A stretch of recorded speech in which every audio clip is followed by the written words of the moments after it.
سڵاتان لێبێت بەڕێزان خۆشحاڵم لە بەرنامەی نوێی شیکار بەیەوە دەگەینەوە.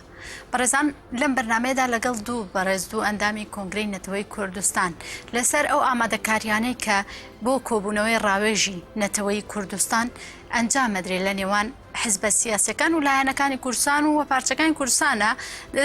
ئێمە ینی پرسی ئێمە ئەوەیە گرنگیان کۆبوونەوەی چییە، بۆچی من دەکەوتۆتە ناو ڕۆژەفەوە لەم بارودۆخەیە ئەتوانێت چ گۆڕانکاریەک بۆ گەلی کورد لەگەڵ خۆیدا بێنێ و ئەم کۆبوونەوەی کێ لە خۆگرێ کێ بەشدارە بێ، چۆن دەکرێ و لەکوێ دەکرێ، ئامانجەکانی پشتی کۆبوونەوەی ڕاوێژی نەتەوەی چییە. لەگەڵ هەردوو بەڕێ سەید ئەکرەم ئەندامی لیژنەی ئامادەکاریان ئەندامی ئامادەکاری کۆبوونەوەی ڕاوێژی نەتەوەی کوردستان و بەڕێز مژدە عەباس ئەندامی کۆنگرەی نەتەوەی گفتوگۆکەین. زۆر بەخێر بێن بۆ بەرنامەکەمان. بەڕێز مژدە، ئێوە سپاس بۆ باش، ئێوە وەکو خۆتان ئەندامێکی کۆنگرەی نەتەوەیین، ئامانجی ئەم گفتوگۆیە یاخود ئەم ڕاوێژە نەتەوەیە چییە لە ئێستاە، یاخود با بڵین ئەم ڕاوێژە نەتەوەیە چۆن ینی وەکو پرۆژەیەکی ئەو پێشکەشتان کردو دەتانەوێت چی بکەن و گەشتۆتە کوێ ئامادەکارەکانی؟ بەڵێ، لە سەرەتادا ئەمەوێ باس لەوە بکەم کە کۆنگرەی نەتەوەی کوردستان کە ساڵانێکی زۆرە خزمەت دەکات لە هەر چوار پارچەی کوردستان و هەمیشە هەوڵی داوە لەسەر لایەنی نەتەوەیی کار بکات بۆ پێشخستنی پرسی کورد و ئەو بارودۆخانەی کە ڕۆژانە ڕوبەڕووی گەلەکەمانە بێتەوە. کۆبوونەوەی ڕاوێژکاریش کە لە ئێستادا باسی لەسەر ئەکرێت و ئامادەکاری بۆ ئەکرێت کە بڕیارە لە مانگی داهاتوە ئەنجام بدرێت. سەرەتای دروستبوونی بیرۆکەکە ئەگەڕێتەوە بۆ کۆبوونەوەی ڕاوێژکاری باشوور کە لە ساڵی ڕابردوودا لە قەرەهەنجیر کرا کە تێیدا سەرجەم لایەنە سیاسەکان کۆبوونەوە و ڕاوێژێکی نەتەوەی لەوێدا ئەنجام ئەوشەر بەدەست پێشخەری کۆنگرەی نەتەوەی ئەویش لەلایەن کۆنگرەی نەتەوەی کوردستانەوە ڕێکخرا بوو. ئامانجیش لێی کۆکردنەوەی لایەنە سیاسیەکانی باشوور بوو و پرسەکانی تایبەت بە باشوور بوو و ئەو بارودۆخە بوو کە تایبەت بە کوردستان و عێراق بەگشتی بوو. هەر لەو کۆبوونەوە ڕاوێژکاریە بڕیار درا کە ڕاوێژێکی نەتەوەیی دروست بکرێت بۆ هەر چوار پارچەی کوردستان کە تایبەت بێت بە گەلی کورد و تایبەت بێت بۆ بارودۆخەی کە لە ڕۆژهەڵاتی ناوەڕاست و لە جیهاندا هەیە و ئەو بارودۆخەی کە گەلی کورد تێی کەوتووە. ئەتوانین بڵین ئەمە ئەنجامێکە لە ئەنجامەکانی ئەو کۆبوونەوە ڕاوێژکاریە و ئەو ئامادەکاریانەی کە کراوە بۆ کۆبوونەوەی ڕاوێژکاری بریتە لە سەردانکردنی لایەنە سیاسیەکان کە ئەو لایەنانی لە باشوور و ڕۆژهەڵات و ڕۆژئاوای کوردستان و باکووری کوردستان هەیە. هەمویان هەر چوار بەشی کوردستان، هەر چوار پارچەی کوردستان ڕاوێژیان پێکرێت جگەر لایەنەکان کەسایەتی سیاسی و ڕێکخراوەکان کە پرسینەتەوەی تایبەتمەندە تەنها بە لایەنە سیاسیەکان تایبەتمەندە بە هەموو تاکێکی کورد پێویستە هەر کەسێک لە لای خۆیەوە لە ئاسی بەرپرسیارەتیە بێت ئەو بەرپرسیارەتی کە لەسەر شانێتی هەڵی بگرێت و کاری بۆ کاتە جگە لە لایەنەکان کەسایەتی و ئینسانی ئەکادیمی ڕێکخراوەکانی تێدا بەشدارە بن. بەڵێ، هەمویان بەشدارە بن و هەمویان بانگێشەکرێن بۆ ئەو ڕاوێژە نەتەوەییە و ئامانجی سەرەکیشمان بریتە لە ئەو بارودۆخەی کە لە ئێستادا لە ڕۆژهەڵاتی ناوەڕاستا هەیە تایبەت بە وڵاتانی ناوچەکە و گەلی کورد. خۆتان ئەزان گۆڕانکاری گەورە بەڕێوەیە، ئەمانەوێت لە دوای گۆڕانکاریەکان بزانین کە پێگەی کورد بە چه ئاستێکەکات. ڕاستە گەلی کورد لەم ساڵانی دواییدا کە بەرەو پێشچوونی باشی بەخۆی بینیوە و بەرەو پێشچوون هەیە لە بواری دیبلۆماسی لەشکری و هاوکاریکردنی لایەنە هێزەکانی وڵاتانی جیهان، بەڵام پێویستە دوای گۆڕانکاریەکان کورد دەستکەوتی زیاتری هەبێت و هەوڵ بدات کە دەستکەوتێکی هەبێت لە ئاستی ئەو قوربانیدانەیە بێت کە ئێستا پێشکەشیەکات. خۆتان ئەزان لە باشوور کە ساڵانێکی زۆرە زیاد لە 25 ساڵە ئازادیەک هەیە، خزمەتێک کراوە، شتێکی وا بەدەست نەهاتووە. بەڵام لە ڕۆژئاوای کوردستان کە لە دوای هاتنی داعش قوربانێکی زۆر درا بەڵام سەرکەوتنی زۆر بەدەست هات. بەڵێ، کورتوانی لایەنی دیبلۆماسی خۆی پێش بخات و هاوسەنگی هێزیش ڕابگرێت بتوانێت کە پشتگیری لایەنەکان و وڵاتان بۆ خۆی دەستەبەر بکات و لە دوای کۆتایی هاتنی جەنگەکەش وە لەو سەرکەوتنانی کە بەدەستیان هێنا زۆر زیرەکانە توانیویانە کە سیستمێک بۆ خۆیان دروست بکەن هیوادارین لەو پارچانەی تریش کە هەمیشانی بێگومان کەوایە بۆ چوونی ئێوە وایە کە ئەم کۆبوونەوە ڕاوێژکاریە دەرەنجامی ئەم بارودۆخەیە کە ئێستا کورد بە تایبەتی و دەستکەوتانی لە باشوور هەن لە ڕۆژاوی کوردستان هەنوە چۆن بتوانێت لە بەشەکانی تری کوردستان دەستکەوت بەدەست بخرێت ئەو سەردانی لایەنەکان بۆ ئێمە گرنگە بۆ چوونی ینی سەردانی کوێ کراوە هەتا ئێستا سەرتا بپرسین لە سەرەتا سەردانی لایەنەکانی باشوور کرا ئەو هێزانی کە کاریگەریان هەیە لەسەر باشووری کوردستان و کە لەناو دەسەڵاتان لە هەرێمی کوردستان یەکێتی نیشتیمانی کوردستانە بزوتنەوەی گۆڕانە کۆمەڵی ئیسلامی دەفگەری ئازادی و هەروەها لایەنە سیاسیەکانی ڕۆژهەڵاتی کوردستان سەردان کراون هەروە لە بەرنامەدا هەیە کە سەردانی ڕۆژئاوای کوردستان و باکووریش بکرێت تا بتوانین هەموو لایەنەکان لە یەک نزیک بکەینەوە و وایان لێ بکەین کە هەر لایەنێک لە لای خۆیەوە پرۆژەی خۆی پێشکەش بکات تا بتوانن ئێمە خاوەنی پرۆژە و استراتیژی خۆمان بین بۆ داهاتوو بۆ دوای گۆڕانکاریەکان بەڵێ بێگومان دەگەڕێنەوە لای بەڕێستان بەڕێز مژدا بەڕێز سەید ئەکرەم ینی ئێوە بۆ خۆشتانێکێکن لە لیژنەی ئامادەکاری کۆبوونەوەی ڕاوێژکاری پێمان بڵێن چەندە ئەو ئامادەکاریانی کە ئێوە ینی بەرنامەتان بۆ دانابووە تا ئێستا چۆن بەڕێوە چووەوە ئێوە ئامانجی ئەم کۆبوونەوەی لەم بارودۆخەیە چۆن هەڵدەسەنگێنن و پێتان وایە گەرنگی ئەم کۆبوونەوەیە چی دەبێت بۆ گەلی کورد دەستپێکی سوپاسیا وێتەولیبوونێ دیکەین سوپاسی هەوا دیکەین و داخوازە بەختەوەریە بۆ بینەرێت تەلەڤیزیۆنە هەوایە جوان دیکەین ئەوە ڕاستی بیتن گەلێمە قۆناغی دیروکیدا هەلو مەرجێت زۆر دژواردا دەرباز بووە و ئەگەر ئەم وان هەلو مەرجە شتێ دیروکی بە بەرخودانێ لێ بکەین ئەف هەلو مەرجە gelek dijwar bûn nexwasim sala heştê heştê şikestineka zor mezin ya leşkerî bi ser milletê Kurd dihat ji ber encamê wê şikestinê wêrankariya zor mezin peyda bûn li ser vî binyatî perlemanê menfayê perlemanê derve yê Kurdistanê hat nedanandinê li sala nûto nihê li ser evî پەرلەمانê menfayê bû berdewamîdan xebat û rêbaza wî zirûre hate danandinê li dîv pêşinyar û dîv daxwaz û li dîv ew zirûreta Serokê Netewî Ebdullah Öcalan dîtî ew bû li sala nûtenehê kenekê hatiye danandinê keneke wekû saziyek demekê dirêj e ناو خبات ده ناو جوینا ده ل اروپا ل روش آوا ل باشور ل هر چهار پارچه کردستان ناو خبات کا دجوار دایا ف اف حلو مرجت نكملت متى داد بريد فعلا راسته حلو مرجت باش هنا ملت ما نخاسم الباشور روش آوا الشايس تاتوية كباش بو ملت کرد دابی بکند نخواستم خدان خو هیزکا عسکریه اف هیزه یعنی اتشم بیجن روش هلاتا نابین هیزکا جرباندیه نخواستم برانبر تیرور رولکی زور مزندر بس گل هنده جدا یاریت نافنتوی هنه یاریت هریمی هنه اف یاریه هندك لاينت يود وشارتينا هندك لاينت واجي دجي ملتي منه فعلا مديد اف شر كوريا داعش هاتي ارمانجي ليدانا ملتي كرد بو ليدانا دسكفتت كرد بو جبر هندجي او راسته نيزيكا داعش بدو مهي بهيتن لي او ستاتويا او لاين او لاينت هرمي ناف دولتي يداعش ديالكي او لاين مانه وبردوامن وبلان جيريه دانا اوش لايكي وش لاي ديج و اگر بري خود نشريه ديروكي و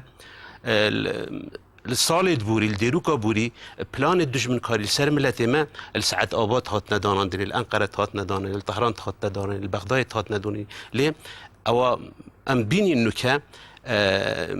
هيزا دجمن كاري شرية فكري شرية سياسي شرية تيقدانت رفت جواكي وحتى شرية عسكرية يهات نوى كردستان نخاسم الباشور كو اكش وان لاينات اقليمي يتكو ديرو كدا دربيت مظلم ملتي كرداينا وملتي كرد توشي كارسات وتوشي نهامتي وتوشي مالوريين زود مذكرية او جي رژیما ترکیه و اردوغان نوکه وی بردوام بیاد تورانی اف رژیما خوی آق پارتی یعنی هاتیه پرنگی کی پرنگا هرچند هندک لاینت وید وشارتی بن یعنی ام هست کین داگیر کرنک پیدا کردیه اف داگیر کرنا که لشکریه داگیر کرنا که امنیه داگیر کرنا که اقتصادی هیا وجا افلاینه راسته گلک تشتیوا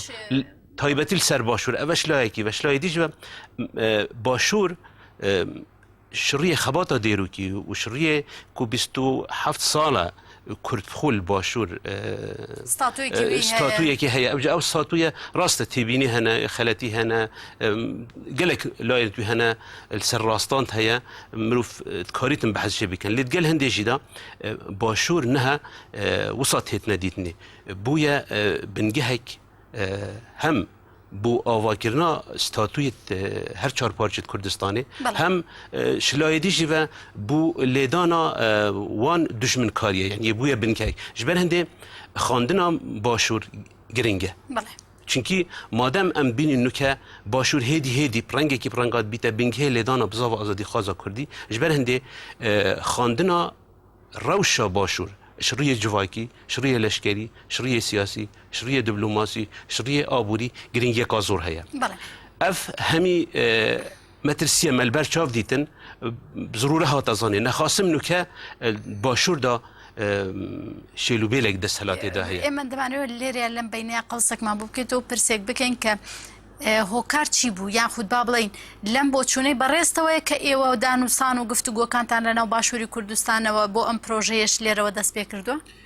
ئەم وەکو سازیە کەنێکی سازیەکە جواکی سیاسی نافنەتەوەی کوردستانیە ڕوانگی هەستکردن بەرپرساریەتێ مە لایەنێت چاکیە دوێ ڕەوشێدا بەرچاوبنە لایەنێت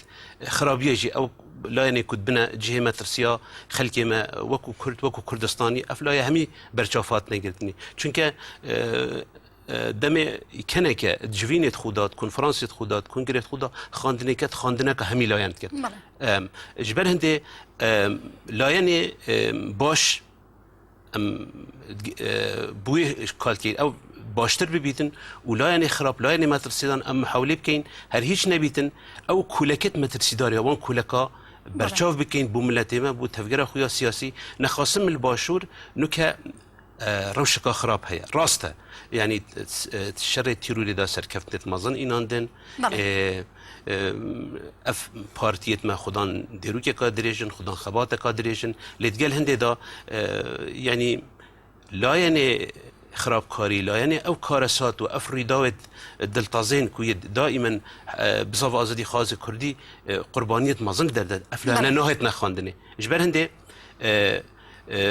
me dît îdaredana başûr ketiye tengîjeyekê gel hindê ji de ev tengîje bûye tengîjeka Kurd û Kurdistanî ji ber hindê meviyaye armanca we em rûlê Kurd berçav bikەin و بلند هل سنگینین بو هندی کرد بشین سرگیری چونکه اگر دیروکی بخوینین کرد چجورا مترسینه بو سر دین و ملت و او نتوید گلدجین هر دمه کرد دستهلاج دیروکیش دا بری 2000 ساله جی بری 1000 ساله جی بری 300 ساله جی کرد سرکردیت کرد چه میرگه بن چه داناندنا دولتی بید چه داناندنا دولت تکفن بید بری اسلامی یعنی دم کرد رول سرکرداتی گرای رولکی اخلاقی رولکی انسانی رولکی اداره دانا عادلانه لیزیه اجبر هنده مدوید افرولا بهت نپش چونکی بما ورا جاری کتر او رولا پیوسته بو گلی کرد بله گل هنده اجدا دمی ام بحثه نتوید کین ام دبیجین نتوا ديمقراس يعني مرم بي أوا يعني فعلا روشهلات ناوين كردستان دولة ميزوبوتاميا لاندكا جيانية لاندكا شهرستانيتية وهل ديروكا كيفن بري 6000 سالا 5000 سالا قالك يعني فيري سروكانيا ديانتها سروكانيا دينتها قال هندش دا سرکانیا پیگدادان شهرستانیه چونکی الویدی که دوره که زور زنگینه کویته نیوکا دنیای و اگر دیروک باش بخوینین شارستانیت الویره دست بيك اگر يكمين دست بيك منطقه ما نبي تجي منطقه ما ايك شوان دفريت يكمين شارستانيت لدا شارستانيت جي بري خوي باش و كوايا امتي جيشنا لميجو لرو ايجابيكيوا ككرد سردمكان رابردوا چون توانيويتي لقل قلاني ترى لقل دورو بري خويا رولكي باش بقري لمناوتشيا وباشتي بجي اما بو ام قوناغا كمثلا قرانكاري لروجلاتينا وراسا وتري رويا جاري كتر ديزاين كريتو هر كسي هر لاينيك امدكاري خويا كابو كرد اگر بكرتي بما بلاي تشي رولك قري ياخذ كرد ام خونا ميجوي هبه توانيت شي بكات قلمه كرد هلو مرجت هيدا كفت زور ميدان دا تجا ملوان هبید میدان سیاست میدان اداره دانه میدان دیپلماسیت میدان آبوری همی لی من وره میدانش همیا گرینگتر بو تا که کرد بو تا که کردستانی میدان دیروکیه چونکی دیروک پیک وگردان جانه پیک وگردان بردامی جانه و استاتوی جانه یه هریباش ملوت کاریتن سر آوای کردن جبر هنده اگر امسح کینه دولت آمات کو راست حتی کنی که 100% نه تساخ کنی دولت کا کردی بوده بس بارا پتری او اکتور سرگیری دولت آمات که دولت کرداد بیون و رنگی که فدرالی هات بودانندی امسح کینه شهرستانی تا کیون بری 2000 سالا بری 2000 سالا او شهرستانی تا باجروانیه اگر امسح کینه اکتور سرکی یتریو برینیا وان کرد بون معنا شکون دا کرداشیایه سرگیریه بکن و شایه ببینن نوینر دین و نتوه و اولو و اف پیک دادانت شهرستانتی جی ریوای باش در خستیه کرده جبر هنده افرو که گرینگه ام ویرولی بلیزین اف ایکیا دیجی راست کردستان روشهلات ناوین بویا میدان شرنی خوب پیک دادانت هیزت ناو دولتی هیزت اقلیمی لی اگر ام دیروکی بخوینین گرینگیا و دیروکی او ام بو گلو نتوید قلمدي جيت هم يرولي بدينا ديار كني يا دويجي او قالوا نتويت هرمي وناف دولتي ام بواجب بدينا ديار كني كنت بريدا كرد ارشنبون بوش نتوا ارشنبون بوش دينا ارشنبون بوش هزرا بلكو شانه همي دين وهمي نتوا ترابردوي دا بريفا ببنو سرگريه بكن نهاجي كارن او يكم دوامجي ام ديشين چونكي برجوانتيت ناف دولتي جي هنا الفيدركي ام ديشين بخاندنا خويا ديروكي بو وان هيزت بارادز فيدركي بواجي بدينا ديار كني ام برجوانتيت خود باريزين ما ولات خود فيت ام بولات خوشول كان ام بو تاكي خوشول كان لي ام برجواندیت وان هزت بالا درجی الفیدری که نابینه خطر مرجع کی اوجی رزگرتنا وان هبید بو آخام رزگرتنا وان هبید بو تاکی کرد و کردستانی و آزادیت ما و مافت ما دست سر نکنو و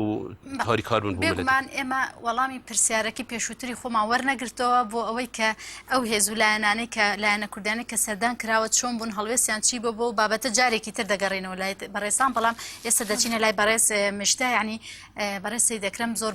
به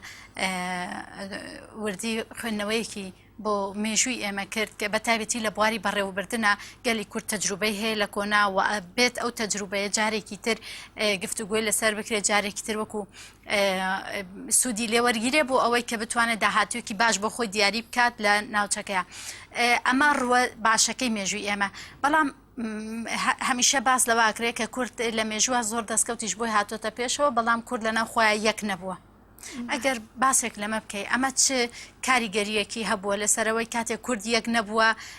خاوەن بەرنامەیەکی یاوبەش نەبووە چ زەرەرێکی کردووە لە پرسی نەتەوەیی بە تایبەتی کە ئێمە ئێستا بە گرنگێ بینین کۆبوونەوەیەکی ڕاوێژکاری کە ئێوە نقاشی لە یەکەن بە گرنگێ بینن بۆ ئەم بارودۆخە کەوایە یەکنەبوونی کورد لە مێژووە چ زەرەرێکی داوە خۆی ڕاستە ئەو خوێندنەوە مێژوویە کە هەواڵسەید کردی سەید ئەکرەم کردی بۆ مێژووی گەلی کورد هەمووی لە مێژووە بوونی هەیە و ئینکاری لێ ناکرێت بەڵام چەندین دەستکەوتیش هەبووە کە لەدەست دراوە لە بین براوە ئەویش خەلەلەکەی ئەگەڕێتەوە بۆ گەلی کورد خۆی کە هەمیشە یەک نەبووین هەمیشە داگیرکاران چوار پارچەی کوردستان توانیویانە کە لەیەکیان دوور بخەنەوە لایەنەکان و هەمیشە هەوڵیان داوە بۆ ئەوەی کە کورد نەبێت بە خاوەنی کیانێکی خۆیان نەبێت بە خاوەنی تەنانەت خاکی خۆیان ئەو بیرەی کە هەیەی لە ئێستاشدا ئێمە بۆی ئەم کۆبوونەوە ڕایشکاریمان ڕێک خستووە و هەوڵە دەین بۆ یەکخستنی لایەنەکان ئەیبینین کە گۆڕانکاریەکان هەیە ململانێ هەیە و ڕۆژهەڵاتی ناوین وەک باسمان کرد بەرەو ڕێخستنەوە ئەچێتەوە هەر یەکێک لە گەلان هەرێکی لە نەتەوەکان پرۆژەی خۆی هەیە تورکەیەتی عەرەبەیەتی فارسیەتی تەنانەت پرۆژیان هەیە بۆ خاکەکەی ئێمە لەلایەن تورکیاوە هەوڵە درێت لە دوای داعش کوردستانی باشوور داگیر بکرێت ئەوەی کە پرۆژەی نییە لە ئێستاە کورد خۆیەتی ینی کورد پرۆژەیەکی نییە بۆ دوای داعش هەتا ئێستا ینی پرۆژەمان ڕوون نییە دیار نییە ئامانجمان ئەوەیە کە ئەم لایەنانە کۆبنەوە ئەم کۆبوونەوە ڕایشکاریانە بکرێت پێش حەدەسەکان پێش ئەوەی کە ڕووداوەکە ڕووبات پرۆژەی کورد ڕوون بێت ینی پێگەی کورد دیاری بکەین ینی بڵین کورد ئەمەی ئەوێت ئەمە مافی خۆیەتی ئەمە پێویستە بۆ گەلی کورد بکرێت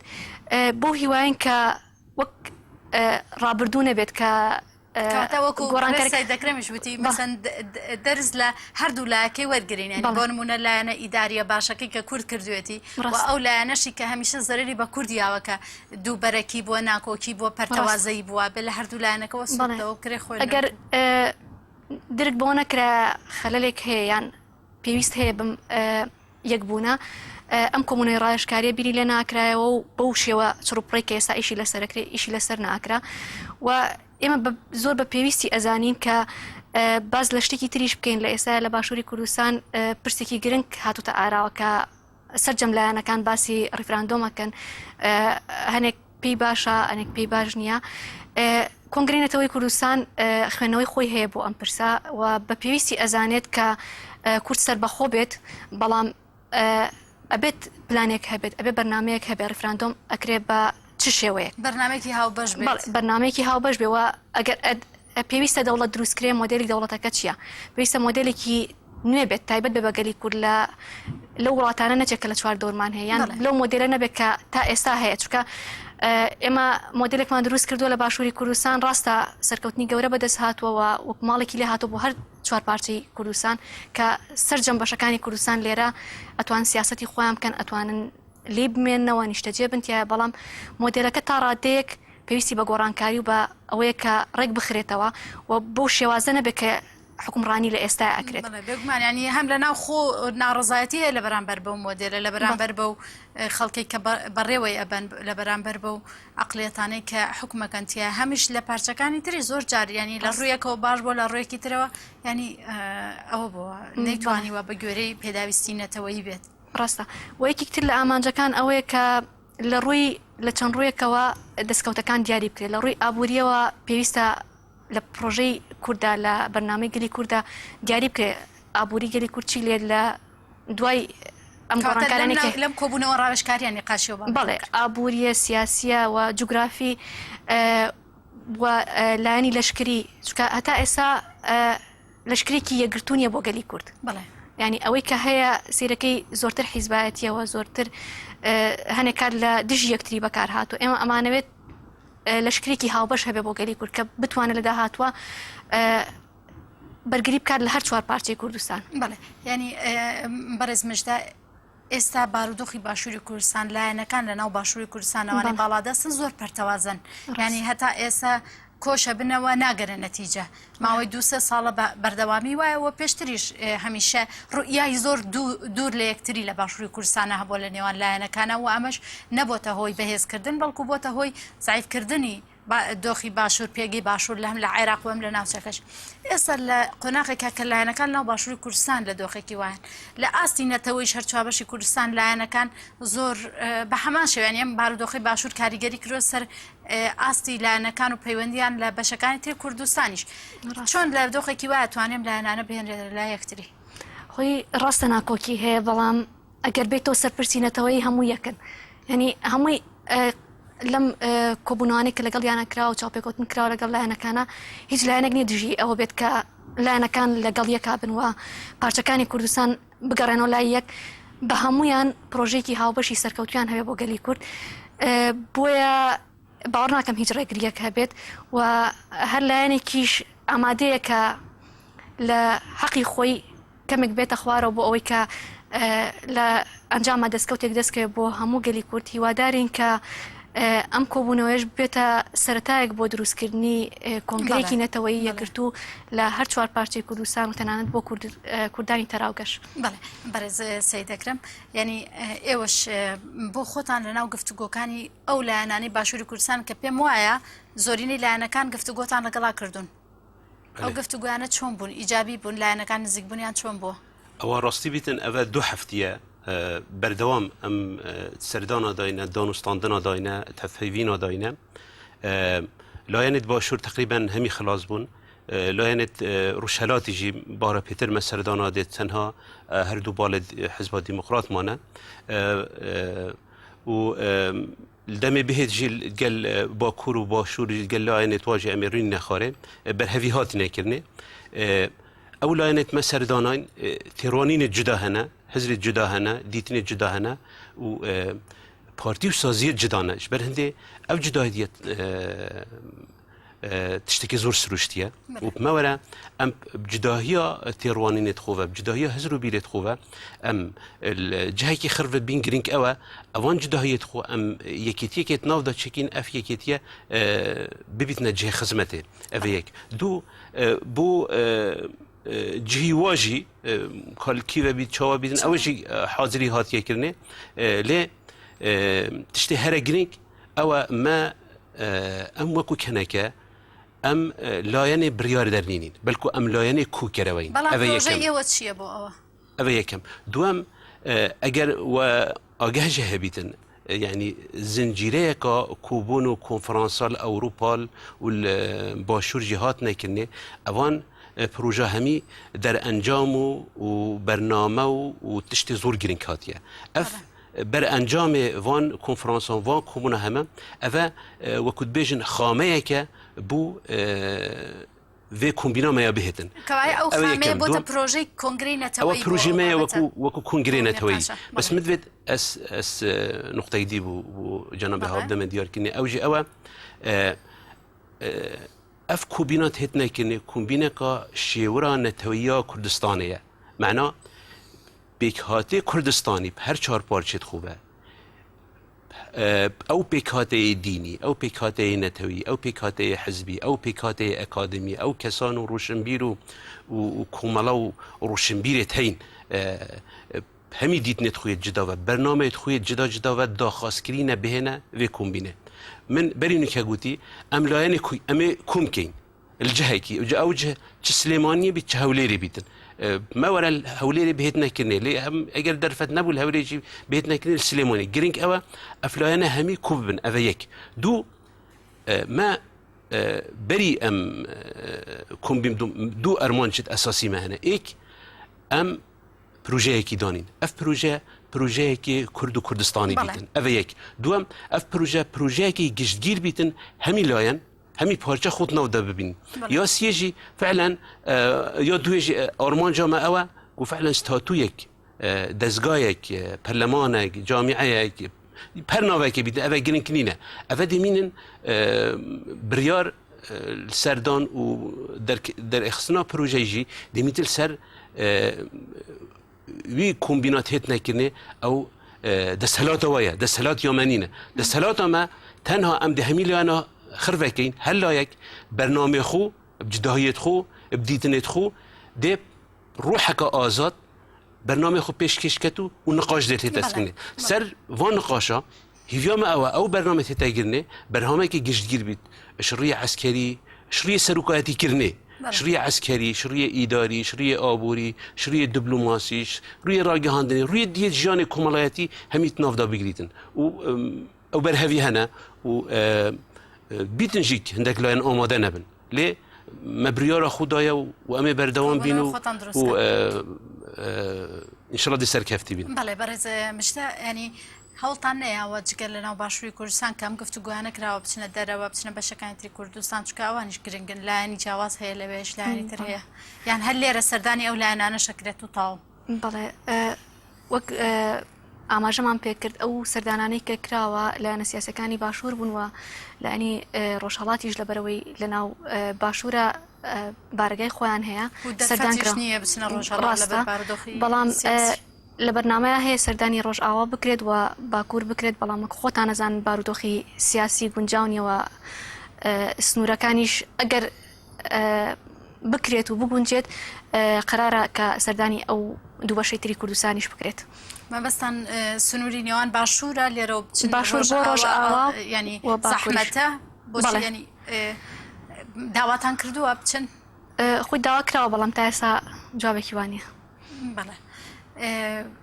ئەو کۆبوونەوەی کە ئەکرێت کە بەڕێز سەید ئەکرەمیش وتی تا ئێستا شوێنەکەی دیار نییە بە بۆ چونیەوە چەند کەس چەند لایەن چۆن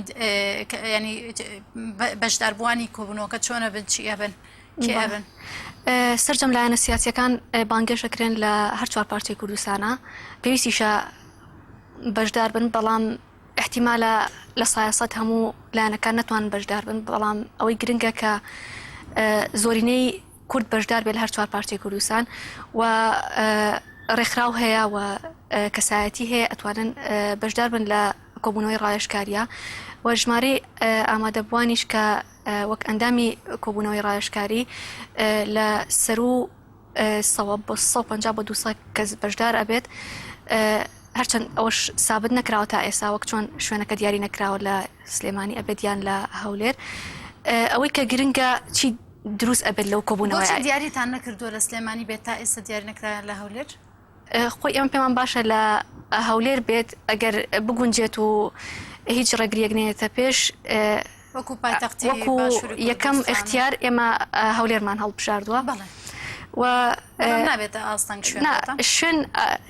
گرنگ نییە گرنگ ئەوەیە کە کۆبوونەوەکە بکرێت و ئەنجامێکی هەبێت ئەو پرۆژەی کە پێویستە دروست بکرێت بۆ گەلی کورد ئەو پرۆژەیە لەو کۆبوونە ڕایشکاریەوە دروست بێت مەرج نییە لە ناو کۆبوونەوە کەشە پرۆژەکە دروست بێت ئەوەی کە گرنگە دوای کۆبوونەوەی ڕایشکاری چی ئەکرێت ینی دەرەنجامی کۆبوونەوە ڕایشکاریەکە بەکوێ ئەگات دوای ئەوە چۆن ئیشی لەسەرەکرێت چۆن لایەنە سیاسیەکان هەوڵێن بۆ سەرخستنی کۆبوونەوەکە و یەکگرتنی کورد بە تەواوەتی و کارکردن بۆ کۆنگرینەتەوەی. بەڵێ بە گوێرەی بەرنامەی ئێوە دوای کۆبوونەوەکە یعنی ئەوەی کە ئێوە لە خەیاڵتان نابێت دوای چۆن ئیش لەسەر ئەو بەرنامانە بکرێت کە لە کۆبوونەوەکە دەرەکەوێت یاخود چۆن بتوانرێ و بڕیارانە بەگەیەنرێتە سەرکەوتن ینی ئەو استراتیژی کە دابنرێت لەوەیە ئەوەی کە هەیە هەر کەسێک پرۆژەی خۆی ئەڵێ هەر کەسێک ڕاو بۆچوونی خۆی بپێ ئەو پارچەی کوردستان کەتیایەتی ئێستا ئەوانەی باشوور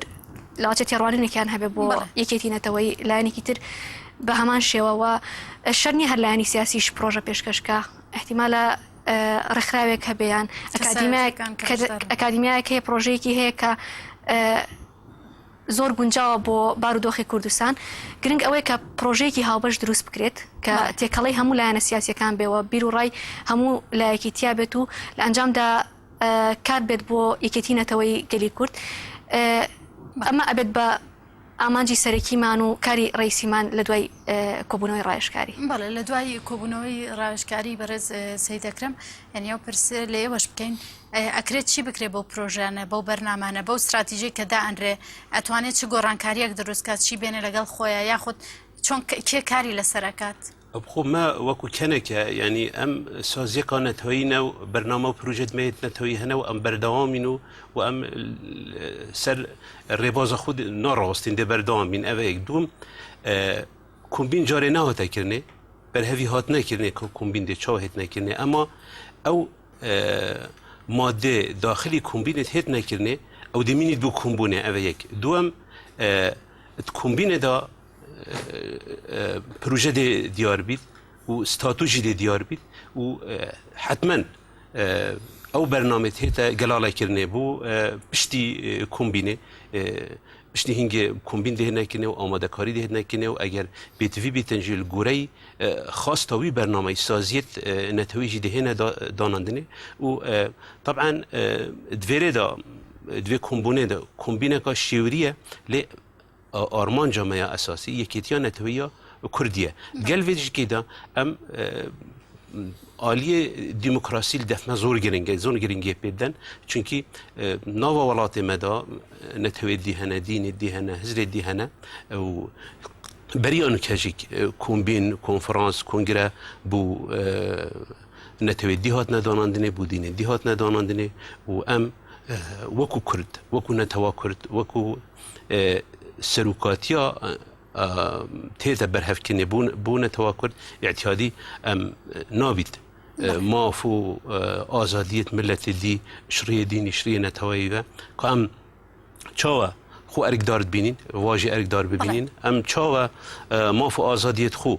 پارزید یا مافو آزادیت دیف خواستکوان دیف خواستکوان دینی دیف خواستکوان نتوی و اوه آرمان جامعه اساسیه چونکی اف ولاته راستم ولاته ما کردستانه بس اف ولاته قالوا نتوي ديهنا وشوا ما في جانتي ده وانش ما في جانتي ده دیدێکی هاوبەشیش نێرم بارودۆخەیە کە گرنگە وەکو ئێوەش باسێکن لە بواری ئەسکەری لە بواری سیاسی لە بواری ئابووری لە بواری کۆمەڵایەتیانی تۆ یەکێتێکی هاوبەشی گەلی کورد تێڕوانینێکی هاوبەشی گەلی کورد بەرنامەیەکی هاوبەش بۆ ئەم بارودۆخە بۆ ئەوەی کە تەسیرێکی ینی بتوانێت گەلی کورد لەم قۆناغا سوود وەرگرێ تروانين هاو بشنا ديتنت هاو بشنا هزلت هاو بشنا برنامج هاو بشنا لي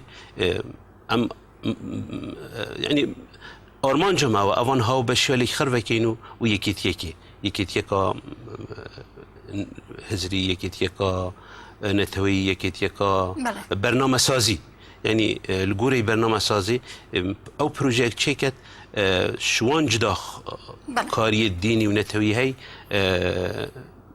یکیتی بهت ندرس کنی اف یکیتی که کرد و کردستانی بیدن بله